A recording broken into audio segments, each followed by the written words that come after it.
Hello YouTube, welcome to another one of my Duel Links videos.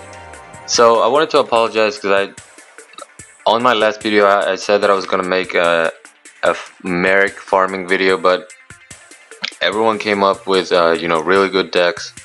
Mascaring had a great deck, Brock had a great deck, and Guns Blazing had a great farming deck. You could even use Cerberus, so it wasn't as hard to farm him as we had expected, so that's why I ended up not making a video on that. And then I've just been farming him, trying to get all the cards. And today, or earlier yesterday, I finally got a second Black Luster Soldier, Sacred Soldier, and I decided to go ahead and make a deck with it. So this card, when normal or special summon, if you have a light or dark monster that is banished, you can target that monster, send it back to the grave, and then banish a card that your opponent controls. So it's a really strong effect. And also, if he destroys an opponent's monster, you get to add one warrior type monster from your graveyard to your hand. That effect is not as relevant, but it does help you get some resources back, so that's good. I'm pairing Black Luster Soldier, or Sacred Soldier, I'm going to be calling him, with Dark Flare Dragon. And the cool thing about this is that I'm able to swarm the field so quickly, and a lot of the times I'm able to just end the game by summoning Dark Flare Dragon and Black Luster Soul Dragon. I'm using Beginning of Heaven and Earth. This trap is really good. You reveal 3 warrior type monsters from your deck to your opponent, including one Black Luster Soldier or one Gaia the Fierce Knight, and they pick one card at random. If they pick the Black Luster or Gaia, you can add that to your hand, and if not, you send everything to the grave. So what I do with this card is it's pretty cool. I realized that instead of trying to search for, like, say 2 Black Luster Soldiers, or instead of revealing 2 Black Luster Soldiers and a Gaia to ensure that I have a card in my deck, I'm actually revealing 1 Black Luster Soldier, 1 Tenma Tai, I guess that's the name, we'll just call him Tenma, 1 Tenma, and 1 Luminous Soldier. And the reason why I do this is because they're all gonna end up going to the graveyard. So this one is light and this one is dark. So right there I have my summoning requirements for Dark Flare Dragon. And I don't care that they're in the grave, because the whole point of this monsters even being here is me being able to use the Feast of the Wild, which, as you know, is a card that I really like. I think my Feast of the Wild deck that I made is probably one of my favorite ones.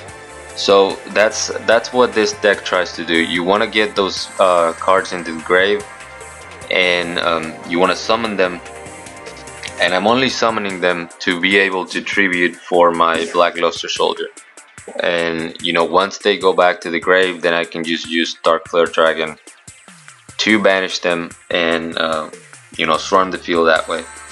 I'm also running 2 Dekoichi and 1 Scale Angel. They're here for me to just use them to draw cards, and also because they're light and dark. So if I have one of these in the grave, I can just summon Dark Flare Dragon first. That way there's something in the banish pile, and then summon my Sacred Soldier, so that his effect is actually live.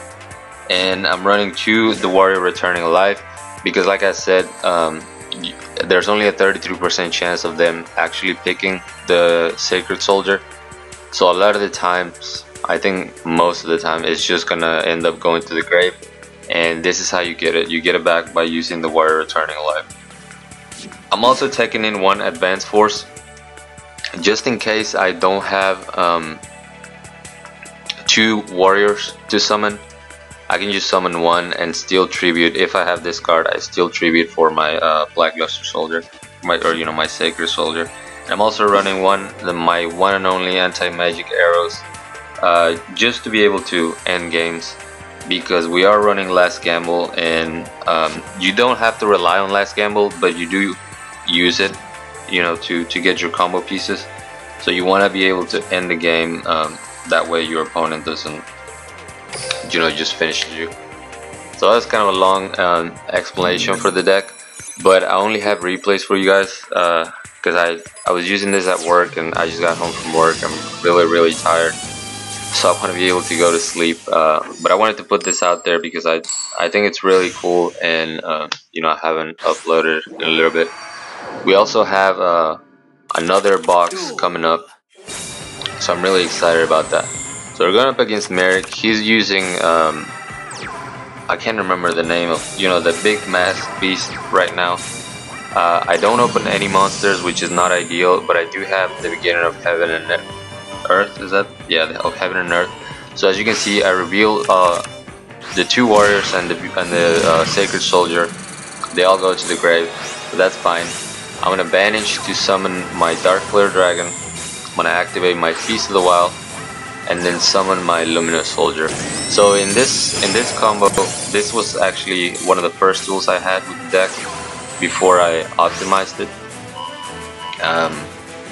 You know, this time I didn't get to pull my Sacred Soldier, but I had to do it because otherwise I would have just lost the game. And I top deck my Warrior Returning Alive, so I'm able to get my Blackluster Soldier, activate Advanced Force like I was telling you. That way I can just tribute one, you know, one level 5 or higher monster to summon my Sacred Soldier. I try to go for game. He activates Windstorm, but doesn't draw into anything, so he just surrenders.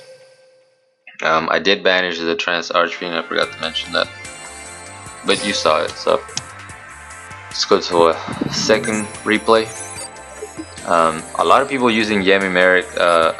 You know, it's really cool that he has. Oh, this is Bakura though. It's really cool that he has balance, which is, you know, a pretty generic skill that you can use in a lot of decks. So if you wanna, you know, just try out Marik, you can just build a deck with him. But anyway, this is the kind of an ideal hand. You wanna have Scale Angel and Dekoichi so that you can draw cards and feed your graveyard at the same time. That lets me draw into the beginning of Heaven and Earth. Again, I reveal one light, one dark, and my Sacred Soldier. Doesn't pick a Sacred Soldier, but I have the Warrior Returning Alive, so you know, I'm not worried about that. He attacked me for 1800. I could have gone Last Gamble here, but there was really no need to. I had all my combo pieces already, and this is the important thing. If you have something other than the two dragons you're gonna summon, you wanna summon Dark Flare first. That way you have something in your banish pile, and you can activate Sacred Soldier's effect. So right here he calls light, so I just attack him with my Dark Flare Dragon, and as you can see right there, there's the other effect, which when you destroy a monster, you get you know, you get one warrior back from your hand.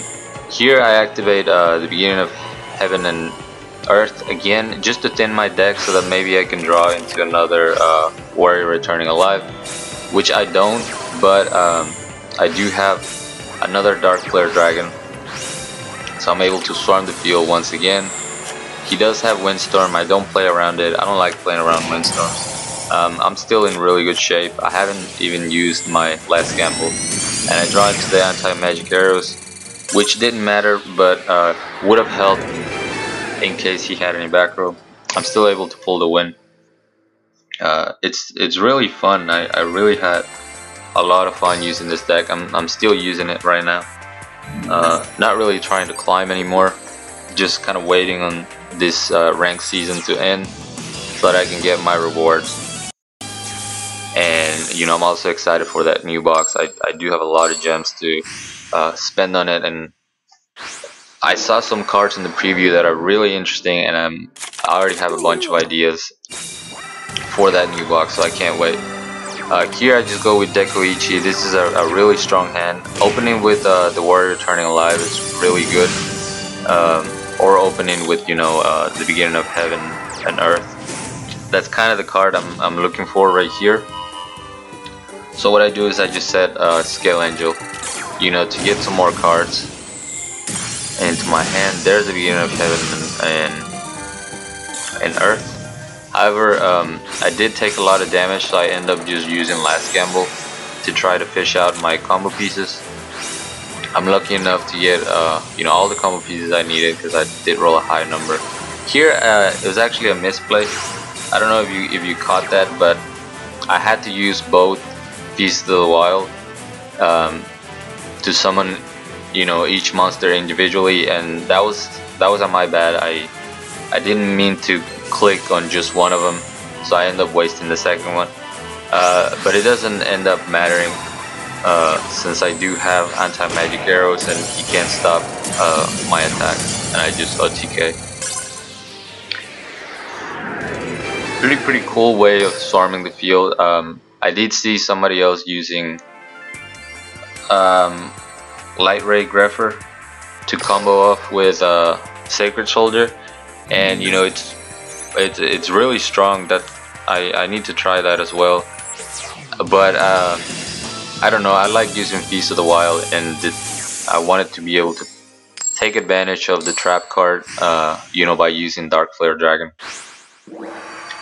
And so far it's working out for me. So this is not the greatest hand. Again, you want to see the beginning of Heaven and Earth. I don't run 3 of them because I honestly don't know what to take out. I might take out Advanced Force and just go with 3 trap cards. But so far it's working out pretty good. Like in this duel, you know, I'm seeing both of them. But I do have to rely on last gamble because there was nothing that I could set to protect my life points. I draw a 5. I mean, I roll a 5. So you know, I have all my combo pieces. Once again, you know, you summon Dark Flare first so that you have something in the banish pile. Then your Blackluster Soldier, you activate the effect. I have anti-magic arrows. He has 1 Spear Kuribo, but I still have enough damage to just end the game. Anti-magic arrows is so good, man. I really wish I would have gotten a second one. But it's you know, one is okay, especially in a deck that uses last gamble, because you can always, you know, activate this skill to try to fish for it. And this is gonna be our last replay. If you guys like this deck, you know, I might do a part 2 of just live duels. Let me know down in the comments if you'd be interested in that.